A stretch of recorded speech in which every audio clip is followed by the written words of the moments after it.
Hello guys, இன்னைக்கு martial arts மான்வாவோட episode 7 தான் பார்க்க போகிறோம்.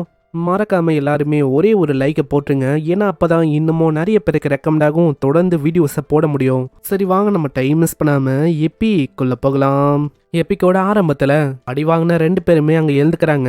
எழுந்துக்கும் போது ஆளுக்கு ரொம்ப கடுப்பா இருக்கு. என்னோட வாழ்க்கையில இது வரைக்கும் இந்த அளவுக்கு நான் அசிங்கப்பட்டதே இல்லை. அதே மாதிரி அவனை நான் விட மாட்டேன். அந்த இடத்துல அந்த பையனும் அதே தான் சொல்றான். ஸ்டார்டிங்ல அந்த பையனை நான் ரொம்ப அண்டர் எஸ்டிமேட் பண்ணிட்டேன், அதனால தான் நான் தோத்து போனேன். திரும்பவும்லாம் நான் தோத்து போக வாய்ப்பே இல்லை. அதுக்கப்புறம் அவங்க 2 பேருமே அவங்களே அவங்க பாத்துக்கிறாங்க.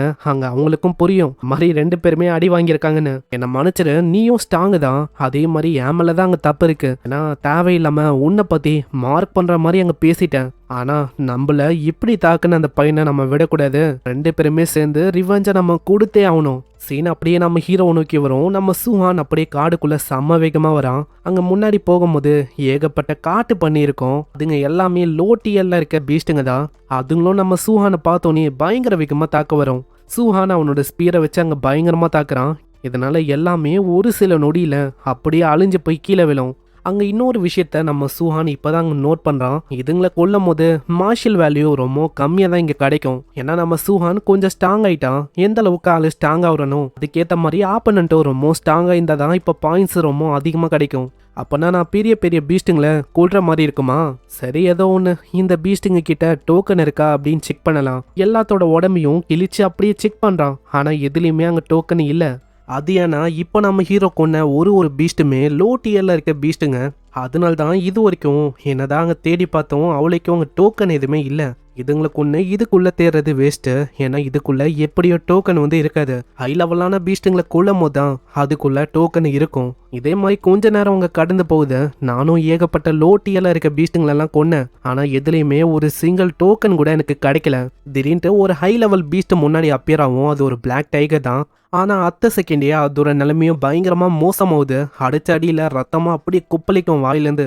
ஆனால் அப்பயும் நம்ம சுஹான் அங்கே பீஸ்ட்டை வர்ற மாதிரி இல்லை, லைட்டாக அதுக்கு உயரம் இருக்கும். ஈட்டியை வச்சு மண்டையிலேயே ஒரு பயங்கரமான இறக்குறான். இதனால அந்த பீஸ்ட்டும் இறந்து போகுது. மார்ஷல் வேல்யூ ஒரு 35 கிடைக்குது. நான் யோசிக்கல, என்னோட லெவலுக்கு இந்த மாதிரி பீஸ்ட்டுங்களை அசால்ட்டாகவே என்னால் கொல்ல முடியுது. சரி, ஏதோ ஒன்று, இது ஒரு ஹை டியர்ல இருக்க பிளாக் டைகரு. கண்டிப்பாக இதுக்குள்ள அந்த டோக்கன் அது இருக்கும்னு நினைக்கிறேன். நம்ம சுஹான் யோசிச்ச மாதிரி அங்கே டோக்கனும் இருக்கு. இதை தேடுறதுக்கே கிட்டத்தட்ட 3 ஹவர் எனக்கு ஆச்சு. ஏன்னா இதுக்கு முன்னாடி லோ டியர்ல இருக்க பீஸ்ட்டை கொள்ளும் போது அரை மணி நேரம் போயிருக்கும். அதுக்கப்புறமா தான் இந்த பீஸ்ட் இங்கே அப்பியர் ஆயிருக்கும். இதுல இருந்து என்ன தெரியுதுன்னா எல்லா ½ அன் ஹவருக்கும் இந்த மாதிரி பீஸ்ட்டுங்க அப்பியர் ஆகும். ஆனா இதுங்களை தேடி தேடி கொள்ள எப்படியும் லேட் ஆகும். என்கிட்ட இந்த டோக்கனும் இருக்கு. ஆனா இப்ப மார்ஷல் பாயிண்ட்ஸ் இது மூலமா அக்யூர் பண்றது கஷ்டமா இருக்கு. ஆனா இதுங்க அவ்வளவு சீக்கிரமா அப்பியர் ஆகாமது. ஆனா லோ டியர் பீஸ்ட்டை பத்தி சொல்லவே வேணாம். போகிற வழி முழுக்க அங்கங்கே நிறைஞ்சிருக்கும். அதனால குவான்டிட்டியா குவாலிட்டியான்னு பார்த்தா எப்பயுமே குவான்டிட்டி தான். ஏன்னா நிறைய லோ டியரில் இருக்க பீஸ்ட்டுங்களை கொள்ளும் போது அதிக அளவில் மார்ஷல் வேல்யூவும் எனக்கு கிடைக்கும். அவ்வளோதான். இதுக்கப்புறம் நம்ம ஹீரோவோட ஹண்டிங் ஆரம்பிக்குது. அந்த இடம் முழுக்க மாஸ்டர்ஸ் அப்படியே அழிஞ்சு போயிருக்கு. அதுக்கு ஆப்வியஸாக நம்ம ஹீரோ தான் காரணம். லோ டியரில் இருக்க பீஸ்ட்டுங்களை கொள்ளும் போது பின்னாடி ஒரு பெரிய பேர் அப்பியர் ஆகுது. அதுவும் அங்கே தாக்குது. ஆனால் ஜஸ்ட் மிஸ்ஸு. நல்ல வேலை எப்படியோ நம்மால் அங்கே தப்பிக்கிறான். பரவாயில்ல, இத்தனை லோ லெவல் பீஸ்ட்டுங்களை கொன்னக்கப்புறம் இப்பயாச்சும் ஒரு ஹை லெவலில் இருக்க பீஸ்ட் வந்திருக்கு. ஆள் ஒரே ஒரு அடி தான் அடிக்கிறான். அதுக்கே அந்த பீஸ்ட் எங்கேயோ பாந்து போவோம். அதோட நிலைமையே மோசமாகுது. அதுக்கு லைட்டாக தான் அங்கே உயிரே இருக்கும். ஆனால் நம்ம சுஹாங் கடைசியாக ஒரு பஞ்ச் அடிக்க இதனால அந்த மரம்லாம் உடஞ்சி அப்படியே அந்த பீஸ்ட்டும் இறந்து போகுது. என்னோட மார்டல் பாடி இப்போ 60% இருக்கனால என்னோட ஸ்ட்ரென்த்தும் பயங்கரமாக பூஸ்ட் ஆயிருக்கு. ஏன்னா இந்த மாதிரி கொடூரமாக இருக்கிற பீஸ்ட்டுங்களை அசால்ட்டாக என்னால் முடிக்க முடியுதுல. இப்போ இது வரைக்கும் அவன் பீஸ்ட்டுங்களை கொன்னால இப்போ நம்ம ஹீரோ கிட்ட 254 மார்ஷல் வேல்யூ இருக்கு. சுஹானோட மற்ற ஸ்கில் எல்லாமே இப்போ லெவல் 3ல இருக்கு. இன்னமும் என்கிட்ட எப்படியோ ஒரு 3 ஹவர் இருக்கு. மார்ஷல் பாயிண்ட்ஸும் எனக்கு தேவை. ஏன்னா அப்பதான் என்னோட இம்மார்டல் பாடியை வேற ஒரு பாடியா அப்கிரேட் பண்ண முடியும். எனக்கு ரொம்ப ஆர்வமா இருக்கு இதுக்கப்புறம் என்னோட பாடி எந்த மாதிரி டிரான்ஸ்ஃபர்மேஷனுக்குள்ள போகுமோன்னு. அங்க இப்படி ஆளு யோசிக்கும் போது திடீர்னு அந்த இடத்துல ஒரு கத்துற சவுண்டு கேட்கும். அதுவும் ஒரு கொடூரமான பீஸ்டோட சவுண்டு தான். என்ன பீஸ்ட் அப்படின்னு நம்ம ஆளு ரொம்ப ஆச்சரியமா வரும். அதோட சைஸே பல மடங்கு இருக்கு. நம்ம ஹீரோவோட சைஸை விடவும் ஒரு 100 மடங்கு அதிகமா இருக்கு அதோட சைஸ். அது ஒரு லெஜெண்டரியான கோல்டன் ராக் பர்ட் தான். அது சிம்பிளா சொன்னா இதை அவ்வளோ சீக்கிரத்துல தோக்கடிக்க முடியாது. அதோட லெவலும் பீஸ்ட் கிங் அளவுல இருக்கு. அங்க சூஹானே அதோட ஸ்ட்ரென்த்தை பார்த்து ரொம்ப ஆச்சரியமா வரான். ஏன்னா அதோட பவர் அது உண்மையிலேயே டெரிஃபைங்கா இருக்கு. அது இத்தனைக்கும் பெருசா ஒன்றும் அந்த அளவுக்கு பண்ணல. ஜஸ்ட் அதோட விங்ஸ் ஆட்டே இருக்கும். அதுல இருந்து வந்த ப்ரெஷரே இந்த அளவுக்கு ரொம்ப பயங்கரமா இருக்கு. அதோட ப்ரெஷர் அப்படியே அங்கே பரவும் போது அங்கே இருக்கிற மரம்லாம் அப்படியே உடஞ்சி போகுது. நம்ம சூஹான் இந்த மாதிரி பீஸ்ட்டை பார்த்ததில்ல.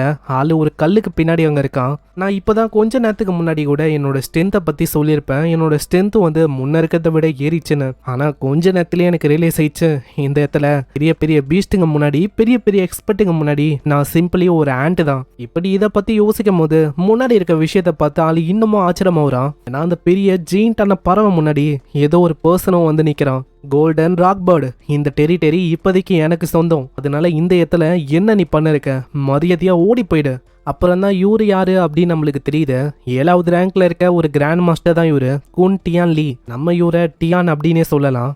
ஆனா இப்படி ஒரு சொன்னோன்னே அந்த பேர்டு அவங்க சொல்லும், இது என்னோட ஏரியா, என்னோட ஏரியாவுக்கு வந்துட்டு என்னையே நீ விரட்டலான்னு பாக்குறியா? அதுக்கெல்லாம் வாய்ப்பே இல்லை, நான்லாம் போக மாட்டேன். நான் சொன்னா நீ கேட்க மாட்டேன்னு நினைக்கிறேன். எனக்கும் வேற வழி இல்லை. அங்க மூஞ்சிலேயே ஒரு அடி அடிக்கிறாரு.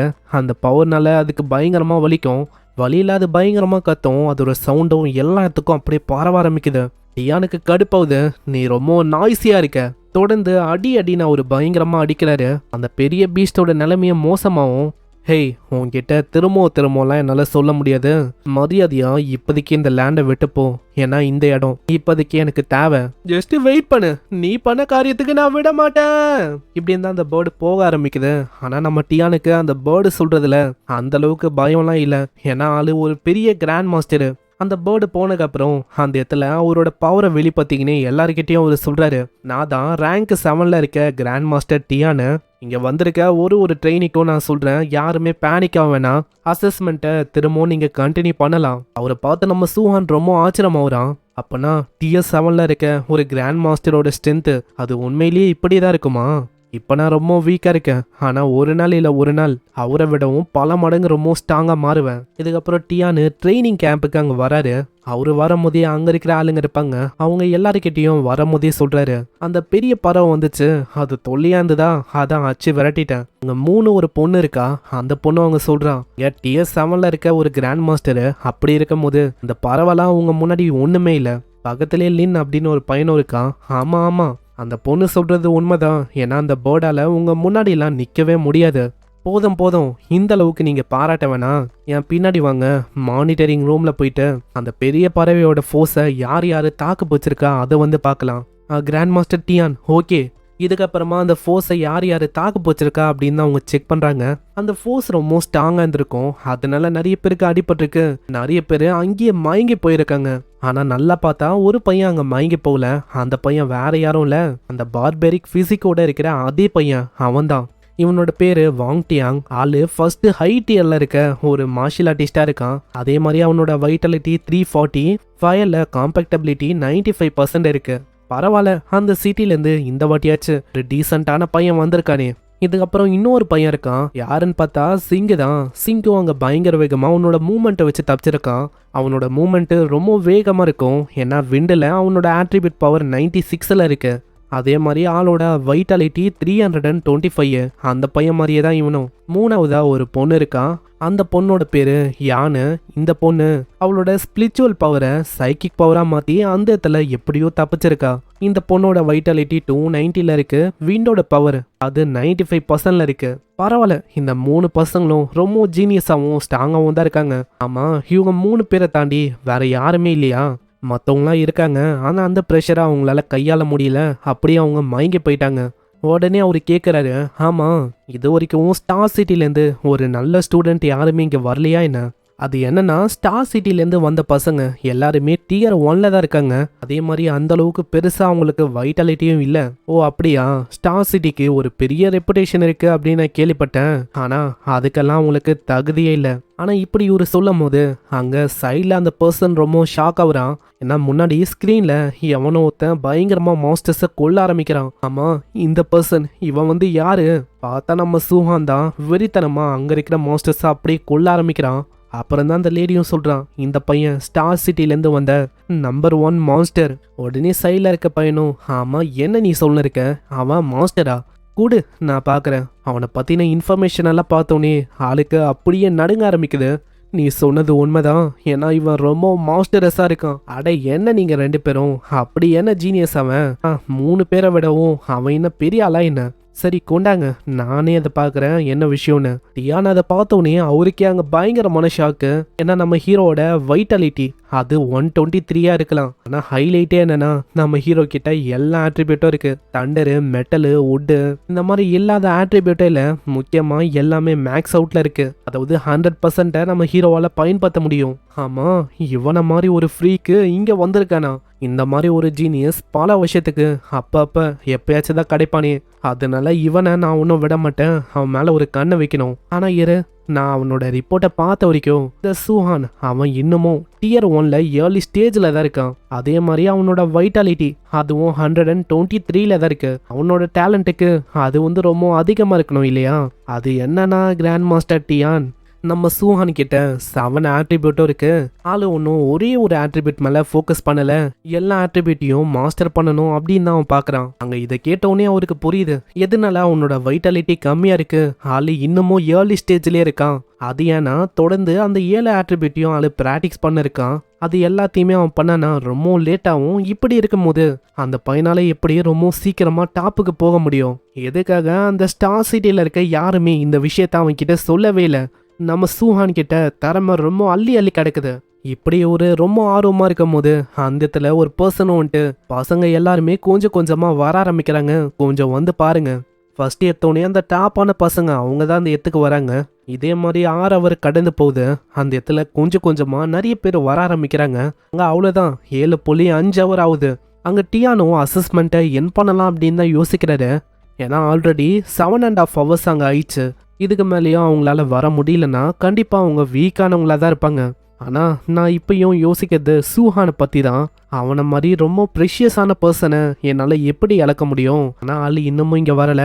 அப்பனா என்ன, அவன் எலிமினேட் ஆயிட்டானா? அங்க இப்படி யோசிக்கும் போது கரெக்டா நம்மாலு சீனா அங்க வரான். வரும்போது சூஹானோட உடம்பு மேல ஃபுல்லா ரத்தமா இருக்கும். அங்க சூஹானோ வரும்போது யோசிக்கிறான், நான் ஆல்ரெடி அந்த டோக்கனை கலெக்ட் பண்ணிட்டேன். ஆனா அந்த இடத்துல நான் மறந்துட்டேன் சீக்கிரமா இந்த இடத்துக்கு வரணும்னு. அந்த இடத்துல மற்ற பீஸ்டுங்களை கொண்டு மார்ஷல் பாயிண்ட்ஸை கலெக்ட் பண்றதுல ரொம்ப மும்முரமா இருந்தேனா, அதனால லேட் ஆயிடுச்சு. ஆனா ஃபைனலி நான் வந்துட்டேன். அங்க இருக்கிற எல்லாருமே நம்ம ஹீரோ பார்த்து தான் பேசுறாங்க. ஆமா, அந்த பையன் யாரு? எல்லா இடமும் ஒரே ரத்தமா இருக்கு. ஆனா அப்படி இருக்கும் போதும் எங்கேயுமே இன்ஜுரி ஆன மாதிரி அவனுக்கு தெரியல. அதே மாதிரி பாருங்க, அவன் மேல எவ்வளோ ரத்தமா இருக்கு. அப்பனா எவ்வளோ பீஸ்ட் அவன் கில் பண்ணியிருப்பான். சைடில் அந்த 2 பசங்களும் அங்கே வெயிட் பண்ணிருக்காங்க. நம்ம சூஹானை பார்த்தோன்னே கோட் சூட்டோட இருக்கிற அந்த பையனுக்கு ஆர்வம் இன்னமும் அதிகமாகுது. அந்த பையன் வந்துட்டான், அவனோட கதையை நான் முச்சே ஆகணும். வேணாண்டா, வெயிட் பண்ணு. ஏன்னா ஒன்ஸ் நம்ம ட்ரைனிங் கேம்புக்குள்ள வந்துட்டோன்னா நம்ம கிட்ட டைம் ரொம்ப அதிகமாக இருக்கு, பொறுமையா வச்சு செய்யலாம் அவனை. இன்னொரு சைடு நம்ம ஜிங்கும் அங்கே யோசிக்கிறான், இந்த மாதிரி ஆளுங்க கடைசியில் பாஸ் பண்ணுறாங்கன்னா அவங்க கண்டிப்பாக எக்ஸ்பர்ட்டாக இருக்க வாய்ப்பு இருக்கு. அந்த பொண்ணு அங்கே யோசிக்கிறான், பரவாயில்ல இந்த பையன் இன்ட்ரெஸ்டிங்காக இருக்கான். இதுக்கப்புறம் அங்கே இன்ஸ்ட்ரக்டரும் வந்துட்டு அவ்வளோதான் 8 hour அங்கே கம்ப்ளீட் ஆயிடுச்சு.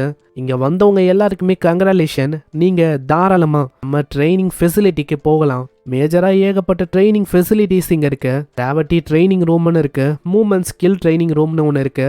அதே மாதிரி ஒரு ரூம் முழுக்க கொடூரமான பீஸ்ட்டுங்களால நிறைஞ்சிருக்கும். அந்த இடத்துலையும் நீங்கள் அந்த பீஸ்ட்டுங்களை கொண்டு ட்ரைனிங் எடுக்கலாம். அதே மாதிரி மார்ஷியல் ஆர்ட்ஸுக்குன்னு தனியாக ஒரு பவிலியன் இருக்கு. அந்த இடத்துல நீங்கள் கேதர் பண்ண அந்த பாயிண்ட்ஸை வச்சு உங்களால் மூமெண்ட்டுக்கான ஸ்கில்லு, பில்லு, ஒரு வெப்பனு, ஈவன் ரேங்க்ல இருக்க விஷயத்தையும் உங்களால் உங்களோட கிரேட்ஸ், அதாவது உங்கள் பாயிண்ட்ஸை வச்சு வாங்க முடியும். அங்கே இதை கேட்டோன்னே நம்ம ஹீரோக்கு ரொம்ப இன்ட்ரெஸ்டிங்காக இருக்கு.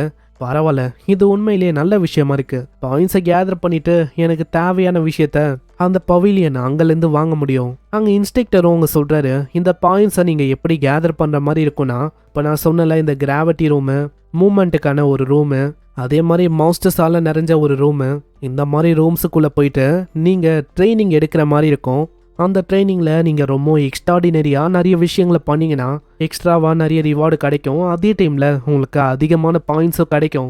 ஆல்ரெடி ரொம்ப லேட் ஆயிடுச்சு பசங்களா, இப்போது யார் யாருக்கு ட்ரைனிங் பண்ணணுமோ அவங்க தாராளமாக ட்ரைனிங்கை பண்ணலாம். அப்படி இன்ஜூராக இருக்கீங்கன்னா நீங்கள் ரெஸ்ட் எடுக்கவும் போகலாம். இதுக்கப்புறம் அங்கே நைட் ஆகுது. நம்ம ஹீரோ அவனோட ரூமுக்கு வரான். பரவாயில்ல, எனக்குன்னு ஒரு தனி ரூமா, இது ரொம்ப நல்ல விஷயமா இருக்கு. ஏன்னா இந்த இடத்துல கல்டிவேட் பண்ணி என்னால் லெவல்ஸை இன்னமும் அதிகமாக ஏற்ற முடியும்.